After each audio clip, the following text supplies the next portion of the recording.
그 아이들이 참 좋아하는 날이 있습니다. 아이들이 좋아하는데 그런데 반대로 부부들에게 있어서는 가장 위험한 날이 있습니다. 혹시 어떤 날인지 아시나요?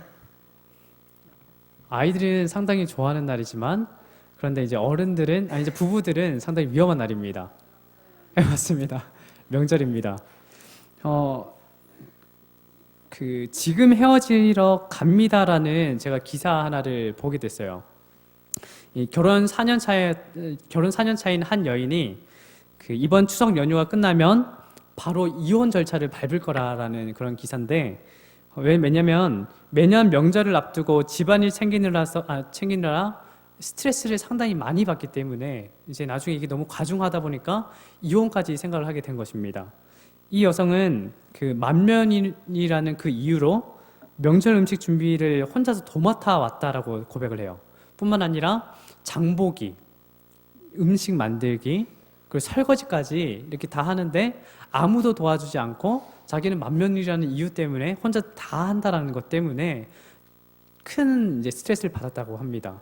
뿐만 아니라 게다가 손이 시누이인 사람이 이제 연락이 왔대요. 어떤 연락이 왔냐면 명절을 보내기 전에 나한테도 와라, 방문하라는 거예요. 그렇게 연락해서 근데 그렇게 이제 연락이 오는 게 스트레스인 이유가 그 전에 있던 명절에 어떤 연락을 받게 되었냐면 자기 집에 오라는 시누이의 연락을 받고도 방문하지 않았더니 그 시누이가 뭐라고 하냐면 예의 범절도 모르는 사람이라고 지적을 한 것입니다. 그리고 따지고 막 뭐라고 하는 거예요. 그래서 올해도 이 전화를 받고 난 다음에 스트레스를 상당히 많이 받았다라고 그렇게 고백을 합니다. 그래서 이 여인에게 있어서는 명절이 마치 악몽처럼 느껴진다 이렇게 고백을 하고 그렇기 때문에 여러 가지 이유들을 통해서 나는 이혼을 하게 되었다 이렇게 고백을 합니다. 그런데 이런 일들은 이 한 가정에서만 이루어지는 것일까요? 지난해 추석에도 연휴를 이렇게 지내면서 어떤 한 남성이 시댁 가는 문제 때문에 서로 부부끼리 이렇게 말다툼을 하다가 남편이 집에 있는 선풍기를 들고 자신의 아내를 때렸다고 합니다. 그걸 통해서 이제 징역 6개월, 집행유예 2년을 받게 됐고 또 어떠한 가정은 명절인데 자꾸만 밖에 나가서 술만 마시고 온다 뭐 이런 것 때문에 아내가 그걸 따진 이유로 남편이 자신의 아내의 뺨을 세게 딱 때렸답니다. 그걸 이제 참지 못해서 집에 있는 칼을 딱 꺼내서 들고 그걸 가지고 이제 자신 남편을 에게 이제 칼을 휘두르는 그런 일들까지 일어납니다. 사랑에 분열이 생기는 거예요. 옛날 같았으면 그럴 수도 있어요. 뭐 이제 제가 이번에 명절에 갔더니 어르신들이 다 뭐라고 얘기하냐면 자식 때문에 내가 이제 참고 산다 이렇게 얘기도 많이 하시는데 요즘은 또 그렇진 않잖아요. 뭐 그런 얘기를 해요. 자식이 2명이 아니라 3명이면은 이제 뭐 선녀도 하늘나라를 가지 못한다 뭐 이런 얘기도 하는데 그런 것이 아니더라도 요즘은 이혼을 되게 쉽게 이렇게 합니다. 사랑의 분열이 있는 거예요. 뿐만 아니라 이 가정뿐만 아니라 국가도 그렇잖아요. 한 민족, 한반도, 한 나라였던 이 북한과 또한 남한이 지금은 경계태세를 갖추고 서로 대립하는 그런 장면들을 우리는 계속해서 뉴스를 통해서 보게 됩니다. 그런데 이러한 분열들이 가정과 또한 국가만에서만 이루어지는 문제는 아닙니다. 교회 안은 어떤가요? 만일 죄가 이 세상에 들어오지 않았다면 이러한 일들은 일어나지 않았을 것입니다.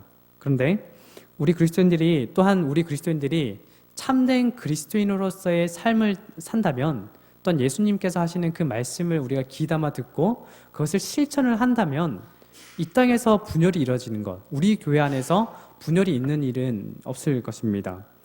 근데 그만큼 이런 분열들이 생기는 이유가 있습니다. 사단이 바로 그러한 분열들을 바라고 있기 때문입니다. 그러나 그래서 우리는 하나님과 더불어 사단과 맞서 싸워야 합니다. 이런 분열에 대한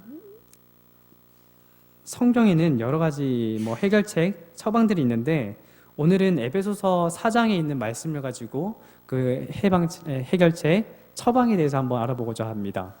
다 함께 신약 성경에 있는 에베소서 4장 1절로 6절에 있는 말씀을 보도록 하겠습니다. 에베소서 4장 1절로 6절, 신약성경 313쪽입니다. 에베소서 4장 1절로 6절에 있는 말씀입니다. 호시절은 제가 읽고 짝술절은 우리 교우님들께서 읽으시면서 함께 교독하도록 하겠습니다. 그러므로 주 안에서 갇힌 내가 너희를 권하노니 너희가 부르심을 받은 일에 합당하게 행하여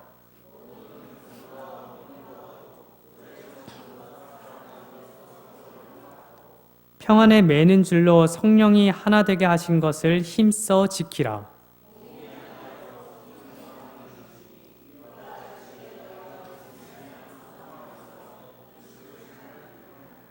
주도 한 분이시요 믿음도 하나요 침례도 하나요.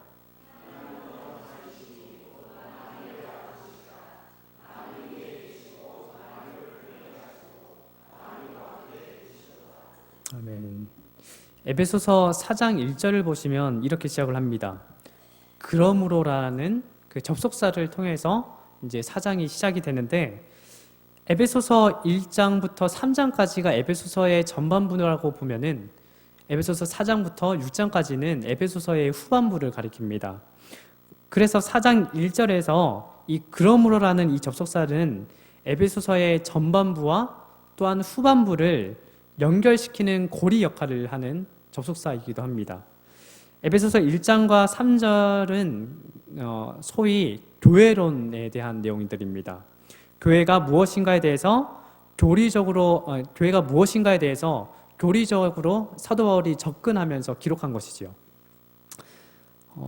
우리 예수님을 믿는 우리 신앙하는 공동체들이 예수님을 우리의 구주로 영접하였는데 유대인과 이방인이라는 이 경계선을 넘어서 모든 사람이 하나가 되는 공동체가 된다. 바로 그것이 교회인 것이죠. 이것은 전에 경험해보지 못했던 놀라운 사건이고 놀라운 비밀이기도 합니다. 이것을 사도 바울은 에베소서 1장과 3장에 그렇게 다루고 있는 것입니다.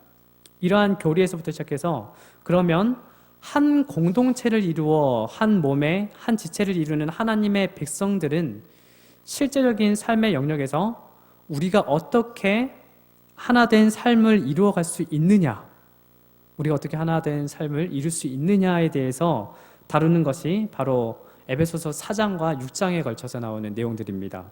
다시 말하면 1장과 3장에서 다루는 그 교리들을 실천하는 것이 바로 4장과 6장에 기록되었다고 생각하시면 됩니다. 우리를 하나 되게 하시는 그 하나님, 그렇다면 하나됨을 우리의 삶의 현장에서 어떻게 실천하며 또 어떻게 하나 되어 하나님의 일을 교회를 통해 감당할 수 있을까? 그것이 바로 4장과 6장의 내용입니다. 사도 바울은 소아시아의 복음화를 위해서 전략적으로 가장 소중하게 여겼던 에베소 교회를 3년 동안에 걸쳐서 사역을 하면서 교회를 개척하고 하였었습니다. 바울이 에베소서라는 편지를 쓰고 있었을 때 사도 바울은 로마 감옥에 있었습니다. 바울이 에베소 교회에 편지를 쓴 것은 에베소 교회에 대한 무궁한 관심과 또한 사랑 때문에 그들에게 편지를 쓴 것입니다. 3년 동안 목회를 했으니 얼마나 이 교회에 대한 관심과 사랑이 컸겠습니까? 비록 제가 지금 아직은 전도사지만 제가 거쳐온 교회가 지금 이번에 3번째 교회인데, 전에 있던 교회들을 또 생각해도 이제 어느 정도 사도 바울은 어떤 마음이었을까에 대해서 좀 생각을 하게 됩니다. 이전에 있던 교회들이 잘 된다라는 이 소식을 들으면 기분이 좋아져요. 그리고 그곳에 있는 교우들이 정말 예수님 안에서 성장해 간다라는 소식을 들을 때마다 행복해집니다. 그래서 저는 이제 전도사로서 되게 좋은 일들이 이루어지기를 간절히 또한 바라기도 합니다. 짧았던 선교지도 마찬가지였습니다. 아주 짧은 기간이었는데 한 40일 정도밖에 되지 않은 짧은 기간이었는데, 그럼에도 불구하고 저는 그 선교지를 위해서 기도를 하거든요. 그곳에 있는 선교지에 있는 사람들이 예수님을 계속해서 꾸준히 믿고 의지하면서 마지막 예수님께서 재림하시는 그날 우리가 하늘나라에서 같이 만날 수 있게 되기를 소원을 하면서 기도를 하기도 합니다. 그렇다면 지금 현재 우리가 몸담고 있는 우리 안산교회를 생각하시면서 우리 안산교회 교우님들은 어떻게 생각하십니까? 안산교회가 내 몸같이 귀하게 여겨지십니까?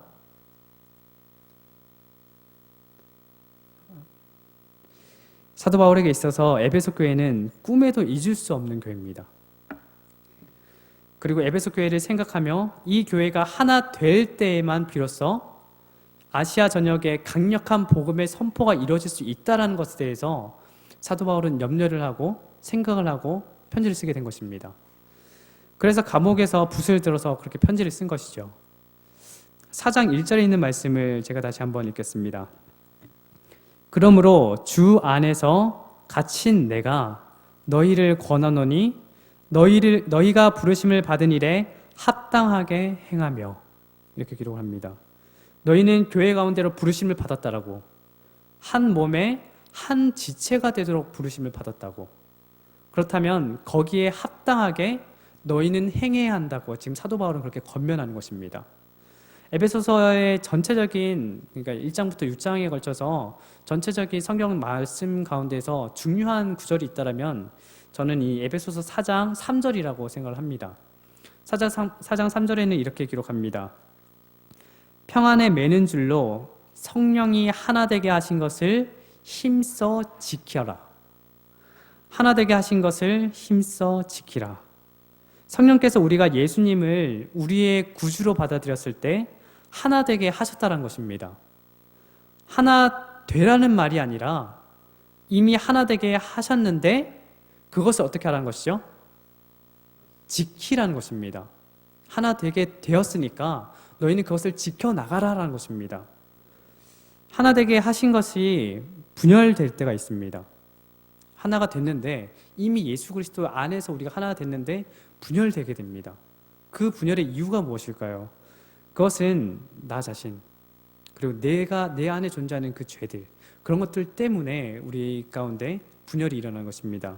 로마서 1장 28절로 31절에는 이렇게 기록합니다. 로마서 1장 28절로 31절. 로마서 1장 28절로 31절입니다. 또한 그들이 마음에 하나님 두기를 싫어하매 하나님께서 그들을 그 상실한 마음대로 내버려 두사 합당하지 못한 일을 하게 하셨으니 곧 모든 불의, 추악, 탐욕, 악의가 가득한 자요, 시기, 살인, 분쟁, 사기, 악독이 가득한 자요, 수근수근하는 자요, 비방하는 자요, 하나님께서 미워하시는 자요, 능욕하는 자요, 교만한 자요, 자랑하는 자요, 악을 도모하는 자요, 부모를 거역하는 자요, 우매한 자요, 배악하는 자요, 무정한 자요, 무자비한 자라. 여기 보면 로마서 1장 28절에 보면 상실한 마음이라고 기록되어 있죠. 그렇죠? 곧 우리에게 있었는데 잃어버린 것입니다. 이미 우리는 예수님 안에서 이루어져 있고, 그래서 그 가운데서 우리가 예수님의 마음을 가지고 서로 교통을 나누고 교제를 나누는데, 우리가 그것을 잃어버리고 상실한 마음대로 그렇게 내버려 둔 상태에서 우리가 어떤 마음들을 소유하게 되냐면 29절부터 기록된 내용들, 불의, 추악, 탐욕, 이런 내용들입니다. 그것들을 우리가 사모하고 바란다는 것입니다. 그렇다면 구체적으로 우리는 어떻게 해야 하나됨을 지켜나갈 수 있을까요? 그 방법에 대해서 한번 알아보도록 하겠습니다. 다시 에베소서에 있는 말씀, 에베소서 4장 2절에 있는 말씀을 보기 전에 보겠습니다. 4장 2절에 있는 말씀입니다. 모든 겸손과 온유로 하고 오래 참음으로 사랑 가운데서 서로 용납하고. 첫째는 우리가 예수님의 성품을 배워야 한다는 것입니다. 무엇이라고요? 예수님의 성품을 배워야 한다는 것입니다. 여기에 예수님의 성품 가운데 4가지에 대해서 언급을 하고 있어요. 무엇이죠? 겸손, 온유, 오래 참음, 그리고 용납, 이 4가지입니다. 겸손과 온유가 짝을 지어서 이루어지고 있고, 또한 오래 참음과 또한 용납이 짝을 이루고 있습니다. 아름다운 교제를 나누어야 할 그리스도인들 가운데 때로는 분열이 이루어집니다. 그리스도인들 사이에서 상처를 받게 돼요. 그래서 교제가 흔들리고 교회라는 연합이 깨지게 됩니다. 왜 그러는 것일까? 그것은 단순합니다. 이 네 가지의 성품과 관련됐다라고 우리는 볼 수 있어요. 우리 중에 누군가는 겸손하지 못하기 때문에, 우리 중에 누군가는 온유하지 않기 때문에, 우리 중에 누군가는 오래 참지 못하기 때문에, 우리가 서로를 용납하지 못하기 때문에 분열이 이루어지고 또 상처를 입게 되는 것입니다. 그래서 이 네 가지에 대해서 사도 바울은 언급을 하는 거죠. 겸손, 온유, 오래 참음, 그리고 용납. 첫 번째 짝인 겸손과 온유에 대해서 한번 보겠습니다. 겸손이 무엇이죠? 단순하고 쉽게 정의를 한다면 자기 자신을 낮추는 것입니다. 그렇다면 온유는 무엇일까요? 온유라고 들었을 때 그냥 따뜻하게 이렇게 느껴지고 되게 유약하게 들리는 단어이기도 합니다. 근데 온유 그러면 그런 것이 아니라 쉽게 말하면 자기 자신 안에 이루어지는 감정들을 통제할 수 있는 힘, 그리고 또한 하나님이 뜻하시는 그 뜻대로 우리가 행하는 것들, 그것을 어떻게 보면 온유라고 할 수 있는데, 예수님께서는 자신을 소개할 때 이렇게 말합니다. 마태복음 11장 29절에서 나는 마음이 온유하고 겸손하니, 이렇게 기록을 하고 있어요.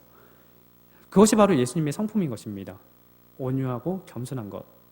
우리에게 바로 그러한 온유하고 겸손한 성품이 있다면 하나 되지 못할 것이 아무것도 없다는 것입니다.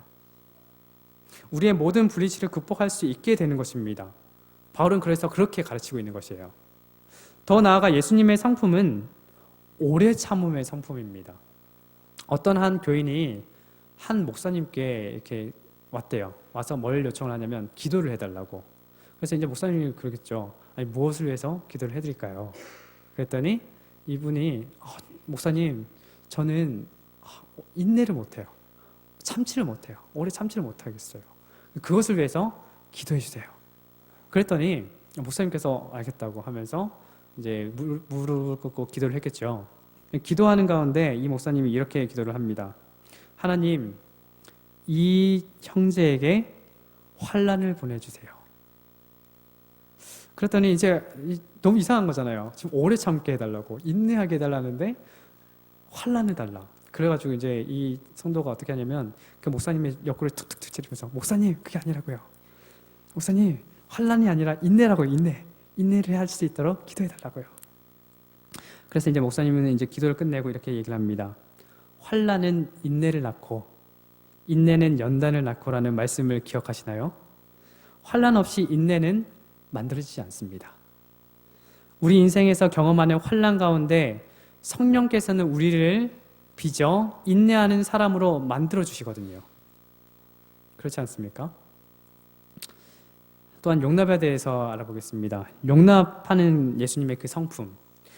예수님께서 이 땅에 계실 때 상대가 누구이든지 간에 모든 사람들을 목자 없는 양떼처럼 생각을 하면서 불쌍히 여기셨습니다. 또한 있는 모습 그대로 예수님께서는 받아주셨어요. 용납하신 것이죠. 우리 자신을 한번 바라볼까요? 우리 자기 자신. 객관적으로 살펴봤을 때 나는 예수님의 사랑을 받을 자격이 있는 사람입니까? 어떠신가요? 객관적으로 생각했을 때 나는 하나님 예수님의 사랑을 받을 자격이 있다라고 생각하십니까? 없습니까? 우리는 죄인이잖아요. 그렇죠? 죄인이잖아요. 예수님을 십자가에 못 박게 하고 또한 예수님을 피 흘리게 만든 장본인이잖아요. 근데 그런 우리들 용납을 하신 분이 누구십니까? 예수님이시잖아요. 아무도 자격이 없는 우리를 용납하셨던 그 예수님. 그 예수님의 성품을 우리가 생각을 한다면 다른 사람들 용납하지 않을 이유가 무엇이겠습니까? 우리가 받아들이지 못하고 우리가 사랑하지 못할 대상이 어디 있겠습니까? 근데 우리가 자꾸만 잊어요. 나는 죄인이고 예수님께서는 나를 위해서, 이 못난 나를, 사랑받지도 못할 나를 위해서 예수님께서는 십자가에 못 박혀 돌아가셨다. 내가 그 십자가에 예수님을 못 박게 했다라는 사실을 자꾸만 잊어버려요. 그러니까 우리가 자꾸만 분열을 일으키고 참지 못하고 인내하지 못하는 것입니다. 그래서 이 네 가지 성품은 사도 바울이 갈라디아서 5장에서 그 말한 성령의 열매에도 어떻게 보면 포함이 되어 있습니다. 5장에는 사랑과 희락과 화평과 오래 참음과 자비와 양선과 충성과 온유와 절제니 이렇게 기록을 하고 있죠. 성령께서 우리를 지배하시면, 성령께서 이끄시는 대로 우리가 따라가면 예수님의 성품의 그 열매를 우리 가운데 맺을 수 있게 됩니다. 그렇다면 우리는 무엇을 해야 할까요? 성령을 사모해야 합니다. 또한 우리가 성령을 얻기를, 성령 받기를, 성령 충만하기를 간구해야 하는 것입니다. 성령께서 나 자신을 다스려 주시도록, 그래서 내 안에 그리스도의 성품으로 꼴지어질 수 있도록 우리는 간구해야 되는 것입니다. 그렇게 예수님의 성품이 우리 안에 이루어지면 우리는 참으로 사랑할 수 있게 돼요. 예수님을 사랑한 것 같이 우리 이웃들을, 우리 가족들을, 우리의 원수까지도 사랑할 수 있게 되는 것입니다. 그리고 모든 불의치들도 또한 극복해낼 수 있게 할 수 있게 됩니다. 어떻게 하나됨을 지킬 수 있을까요? 무엇보다도 먼저 예수님의 그 성품을 사모하는 것입니다. 우리가 하나됨을 지키기 위해서 필요한 두 번째는 무엇이냐면 삼위일체 되시는 하나님을 바라보는 것입니다. 성도들 간에 교제에 문제가 생기고 상처를 받을 때 거기에 공통적으로 깔려있는 원인 하나가 있어요. 그것이 무엇이냐면 하나님을 바라보는 우리의 시선이 사람을 바라보는 시선으로 넘어간다는 것입니다. 우리가 하나님을 바라보지 못하고 사람을 바라보게 될 때 우리는 상처를 받게 돼요. 서로 상처를 받을 만한 상황 가운데 있다고 할지라도 만약에 우리의 시선이 계속해서 하나님께로 향하고 있다면 우리는 상처를 받지 않게 됩니다. 그래서 여기 삼위일체이신 하나님을 바라볼 수 있어야 한다라고 지금 사도 바울은 말하는 것이에요. 사도 바울이 계속해서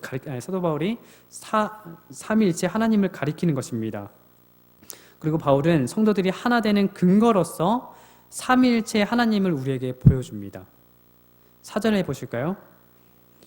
몸이 하나요 성령도 한 분이시니 이와 같이 너희가 부르심의 한 소망 안에서 부르심을 받았느니라. 성령께서 우리를 불러주셨을 때 우리는 예수님을 믿고 한 몸이 됐다는 것입니다. 하나가 됐다는 거죠.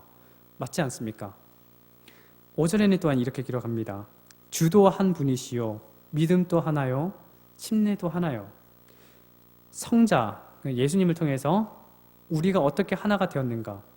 예수님은 우리의 주님이시잖아요. 우리를 구원하신 분이신데 우리는 그 예수님을 믿고 그래서 그 믿음의 표로 우리가 침례를 받지 않습니까?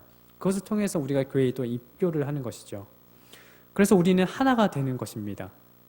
그 다음에 6절에서는 이렇게 기록을 해요. 하나님 또 한 분이시니 곧 만유의 아버지시라. 만유 위에 계시고 만유를 통일하시고 만유 가운데 계시도다. 사도 바울은 여기에서 한 하나님, 한 아버지를 섬기는 자녀들이 우리가 되었다라고 말을 합니다. 이렇게 삼위일체와 하나됨에 대해서 사도 바울은 언급을 하는 것입니다. 삼위일체 하나님만 우리가 생각을 해도 하나라는 것을 기억할 수 있잖아요. 그죠? 사랑 안에서 이루어지는 그 삼위일체 되시는 그 하나님. 그 선교사 활동을 할 때 그 선교사들이 막 조깅을 하면서 구호를 외쳤던 게 있어요. 무엇이냐면 우리는 하나다. We are the one. 때로는 이렇게도 외칩니다. What batch are you? 이러면 이제 몇 기냐? 이렇게 얘기하면 우리는 몇 기다. 이렇게 하면서 서로 하나됨에 대해서 계속 외쳐요. 그러면서 자꾸만 그 외침 속에서 서로가 다 하나 된다라는 것에 대해서 계속해서 인식을 시켜줘요. 그러다 보니까 선교사들끼리 끈기 있게 그리고 이제 서로를 위해주고 사랑할 수 있는 방법이 무엇이냐면 그런 인식을 계속 함으로써 서로를 위해주고 서로를 위해서 기도를 해주는 것입니다. 바울은 여기서 성령을 또한 근데 여기 보면은 성령을 먼저 언급을 해요. 원래 성부, 성자, 성령 이렇게 나가잖아요. 근데 여기서는 어떻게 시작하냐면 성령, 성자, 성부 이런 식으로 시작이 돼요. 그 다음에 이렇게 되는 것이 왜 그럴까? 한 신학자는 이렇게 말해요. 이것은 우리가 삼위 하나님을 경험하는 순서라고 말합니다. 우리가 제일 먼저 경험하는 것은 성령 하나님입니다. 우리가 의식을 하든 의식하지 않든 우리가 먼저 경험하는 것은 성령 하나님이에요. 우리의 죄를 깨우치게 해주시고, 그래서 그 성령 하나님을 통해서 우리는 예수님을 믿게 되고 예수님께로 나아가게 됩니다. 그 성령의 역사를 통해서 예수님을 우리의 구주로 받아들이고 주로 고백합니다. 그리고 또 우리가 예수님을 믿는 그 순간 우리는 하나님을 우리의 아버지라고 부르게 됩니다. 그렇게 되는 것이죠. 그래서 우리는 하나님의 자녀로서 그렇게 불려지는 것이죠. 우리가 이러한 하나님만을 바라볼 수 있다면 하나가 될 수 있지 않겠습니까? 아버지란 이름 안에서 다 자녀잖아요. 모두가 다 자녀인데 하나가 될 수 있지 않겠습니까? 그런데 그리스도인들이 분열될 때 보면 그 하나님께로의 시선이 자꾸만 다른 곳으로 가니까 문제가 발생한다고요. 고린도전서에 보면 교회가 분열하는 장면을 우리는 너무 실제적으로 보게 됩니다. 고린도전서 1장 10절에서 사도 바울은 고린도 교회에 이렇게 권면을 합니다. 고린도전서 1장 10절에 있는 말씀입니다. 고린도전서 1장 10절. 신약성경 263쪽이죠. 고린도전서 1장 10절. 형제들아, 내가 우리 주 예수 그리스도의 이름으로 너희를 권하노니 모두가 같은 말을 하고 너희 가운데 분쟁이 없이 같은 마음과 같은 뜻으로 온전히 합하라. 바울의 권면입니다. 이렇게 고린도 교회에 바울이 권면하는 이유가 무엇일까요? 고린도 교회 안에 분쟁이 있다는 것이죠. 분쟁이 없더라면 이런 권면을 하지 않겠죠. 그 분쟁의 이유가 무엇입니까? 11절과 12절입니다. 내 형제들아, 글로에의 집 편으로 너희에 대한 말이 내게 들리니 곧 너희 가운데 분쟁이 있다는 것이라. 그렇죠? 분쟁이 있다는 것이다.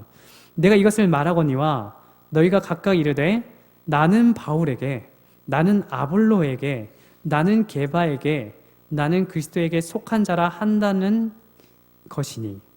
그들이 지금 분쟁하는 것은 나는 누구에게 침례를 받았고 나는 누구에게 속해 있다. 자꾸만 분파주의를 만드는 겁니다. 그것이 무엇이 중요합니까? 그래서 사도 바울은 말하죠. 13절입니다. 그리스도께서 어찌 나뉘었느냐? 바울이 너희를 위하여 십자가에 못 박혔으며 바울의 이름으로 너희가 침례를 받았느냐? 비본질적인 것을 가지고 다투다가 진정한 일치를 잃어버리게 되는 것입니다. 사단은 끊임없이 교회를 흔들기 위해서 노력을 하잖아요. 그런데 사소한 것을 가지고 우리가 때로 보면은 우리가 분쟁하거나 다투는 가장 중요한 이유는 뭐냐면 사소한 것. 정말 사소한 것인데 이걸 가지고 분쟁을 하는 것입니다. 그래서 사단은 이것을 틈타서 공격을 해요. 분쟁을 일으킵니다. 교회의 주인은 하나님이시잖아요. 그죠? 우리를 분쟁케 하는 그것들이 뭐가 그렇게 중요합니까? 우리가 만일 시선을 하나님께로만 두고 하나님만을 바라본다면 분쟁은 일어나지 않을 것입니다. 확신합니다. 우리 모든 교우님들이 깨어 하나님만을 바라볼 수 있다면 하나님께서는 우리가 하나 되게 하실 것입니다. 그러나 우리가 하나님께로부터 시선을 돌리는 순간, 방심하는 순간 우리는 사단의 먹잇감이 될 수 있다는 것을 명심하시기 바랍니다. 그래서 베드로는 베드로전서 5장 8절에서 이렇게 말하잖아요. 근신하라, 깨어라, 너희 대적 마귀가 우는 사자같이 두루다니며 삼킬 자를 찾나니. 사단은 언제라도 우리를 삼키려고 하고 있습니다.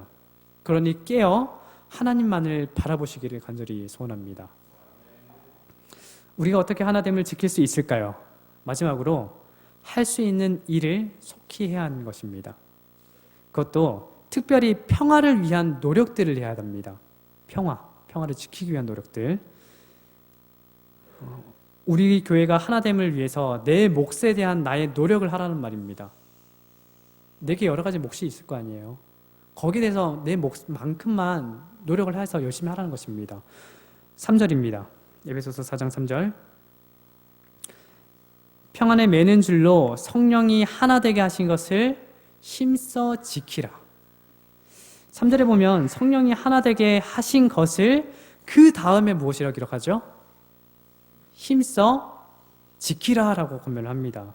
여기서 힘써 지키라는 것에 대해서 힘써라는 것은 막 용을 써서라고 그렇게 생각을 할 수 있는데 원문에 보면은 뭐 스푸다 존 테스라는 이제 헬라어인데 이것은 이제 사전에 보면 신속하게 해야 할 일을 찾아서 구체적으로 무언가를 하라는 것입니다. 즉 내가 할 수 있는 일을 작은 일이라도 찾아서 하라는 말입니다. 공동체가 무너지는 것, 큰 문제가 아닌 사소한 일로 시작한다 했죠. 그 사소한 것이 평화를 깨트리게 되는 것이에요. 상당히 사소한 것 하나하나가. 그 말은 무엇이냐면 우리가 사소한 노력 하나하나를 한다면 공동체는 하나가 될 수 있다는 것입니다. 사소한 것에 무너지는 교회, 그러나 사소한 것을 우리가 함으로써 교회는 하나가 될 수 있습니다. 아주 작은 것이지만 우리가 할 수 있는 노력들이 있어요. 그 노력들이 무엇일까요? 이미 우리가 2절에서 살펴봤던 것처럼 그리스도의 성품을 근거로 하는 삶을 사는 것입니다. 특히나 어떻게 보면 겸손이라고 또 할 수 있어요. 겸손된 삶. 겸손이 무엇이라 했죠? 자신을 낮추는 것, 내려놓는 것이죠. 평화가 깨지는 이유가 무엇입니까? 자기를 낮추지 않고 자꾸만 높아지려고 하는 그 마음을 우리 속에 품기 때문에 그런 것이 아니겠습니까? 우리 모두가 자기 자신을 내려놓고 참으로 주님만을 높이려고 한다면 분쟁은 있을 수가 없어요. 제가 아는 분이 제게 이런 말을 하더라고요. 그리스도인들을 딱 보면은 교회를 가고 싶은 마음이 없어진다고. 신앙하는 거 보면은 뭐 저렇게 할 거면 무슨 신앙을 하냐 이렇게 얘기를 하더라고요. 되게 뜨끔한 얘기입니다. 그래서 우리는 지금 열심히 교회 나오고 하나님을 섬기기 위해서 온다. 그리고 예수님의 뜻대로 살고자 하기 위해서 이렇게 나온다 하지만 주위의 사람들은 뭐라고 하냐면은 그리스도인의 그 모습들을 보고 내가 교회를 나가기 싫다라고 얘기한답니다. 그래서 교회를 안 나간다고 얘기하더라고요. 저희가 하나님의 말씀대로 사는 게 상당히 중요해요. 근데 때로는 우리가 하나님의 말씀대로 살지 못할 때가 많잖아요. 제가 이번 명절 때 이제 아버지 댁에 갔다가 여기 집으로 오기 위해서 그 기차표를 예매를 했습니다. 평상시 같으면 명절 되면은 표가 없어가지고 입석으로 이제 항상 서서 왔거든요. 근데 이번에는 연휴가 워낙에 길다 보니까 좌석이 생긴 거예요. 드디어 이제 앉아서 갈 수 있구나. 그래서 이제 곧 갈 시간이 돼서 가족들이 있는 가운데, 친척들이 있는 가운데, 이제 이 얘기를 했습니다. 그 전에는 내가 입석으로 가서 맨날 이제 명절 왔다 갔다 할 때 서서 왔다 갔다 했었다. 근데 이번에는 좌석표가 생겨서 기분이 너무 좋다. 이런 얘기를 했더니, 근데 이제 개신교회에 출석하는 우리 고모긴 한데, 큰 고모가 제가 이렇게 얘기하는 겁니다. 그런데 노인분이 계시면 그렇게 못하잖아. 그런데 이 얘기를 들었을 때 제가 어떤 마음을 가졌을까요? 그렇구나. 이랬을까요? 그게 아닙니다. 그런 마음이 들지가 않더라고요. 어떤 마음이냐면 내가 그 기차를 타고 그 좌석에 앉았을 때 내 주위에 노인이 없었으면 좋겠다. 이 마음이 들더라고요. 참 죄송합니다. 전도사가 이런 마음을 품어서. 근데 제가 생각지 못하는 가운데 은연중에 제 마음속에 이런 생각이 들더라고요. 깜짝 놀랐습니다. 이 마음이 들더니. 그래서 기차를 탈 때도 어떤 마음이 들었냐면 좌석에 앉았잖아요. 앉으면서 내 주위에 노인이 없네. 안심하면서 탔습니다. 되게 안 좋은 마음을 갖고 있죠. 이게 바로 우리가 말씀대로 살지 못하고 진짜 하나님을 바라보지 못하는 사람으로서의 마음입니다. 제가 만약에 좀 더 하나님에 대해서 생각을 하고 하나님을 생각을 했다면 계속해서 날마다 예수님에 대해서 생각을 하고 예수님만을 바라봤다면 예수님의 성품을 담고자 더 애썼다라면 예수님의 사랑으로 그 사람들을 바라봤다면 과연 그런 마음이 들었을까요? 아니겠죠. 우리 모두가 예수님을 믿는 그리스도인으로서 정말 자기 자신을 돌아보시기 바랍니다. 그리고 내가 정말 온전하게 하나님의 말씀대로 살고 있는가를 한번 살펴보시기 바랍니다. 그런 가운데서 우리가 우리 주위를 들여다보고 우리 주위의 겸손과 사랑과 우리 이웃들을 더욱더 사랑하고 정말 우리 교회를 위해서 더 애쓰시기를 간절히 바랍니다. 그런 우리 안산교회의 저와 또 우리 교우님들 되길 바라며 말씀을 드리겠습니다.